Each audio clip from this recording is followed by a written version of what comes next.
शर्जील खान बेहतरीन बैट्समैन हैं, लेकिन उन्हें पाकिस्तानी टीम में नहीं रख सकते। पाकिस्तानी क्रिकेट टीम के कोच वकार यूनुस ने ऐसा क्यों कहा, जानने के लिए इस वीडियो को पूरा देखते रहिए।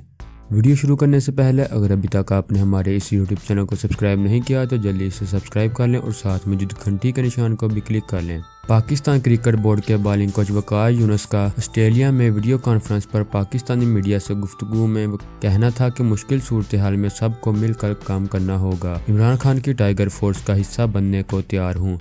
वकार यूनुस ने कहा कि पाकिस्तान की निस्बत ऑस्ट्रेलिया में लोग लॉकडाउन की पाबंदी पर अमल कर रहे हैं। पाकिस्तान में हुकूमत को कोरोना के साथ गुर्बत से लड़ने का भी चैलेंज दरपेश है। साबिक फास्ट बॉलर का कहना था कि अगर वबा तवील हुई तो वर्ल्ड T20 समेत क्रिकेट इवेंट्स बंद दरवाजों के पीछे करवाना पड़ सकते हैं। उन्होंने कहा कि शर्जील खान बेहतरीन बैट्समैन हैं, लेकिन उन्हें फिटनेस का मसला दरपेश है।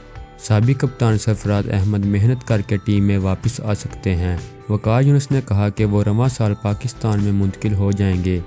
मुल्क में फलाही इदारा कायम करना चाहते हैं। ऑस्ट्रेलिया में खिदमत अंजाम देने वाली अपनी डॉक्टर अहलिया पर फख्र है। खुशी है कि वो इंसानियत की खिदमत कर रही हैं। दोस्तों, ये थी हमारी आज की वीडियो। अगर आपको हमारी ये वीडियो पसंद आए तो लाइक लाजमी करें और हमारे चैनल को सब्सक्राइब करें ताकि आपको क्रिकेट से जुड़ी तमाम खबरें सबसे पहले हासिल होती रहें। तो दोस्तों, मिलते हैं अपनी अगली वीडियो में। खुदा हाफिज़।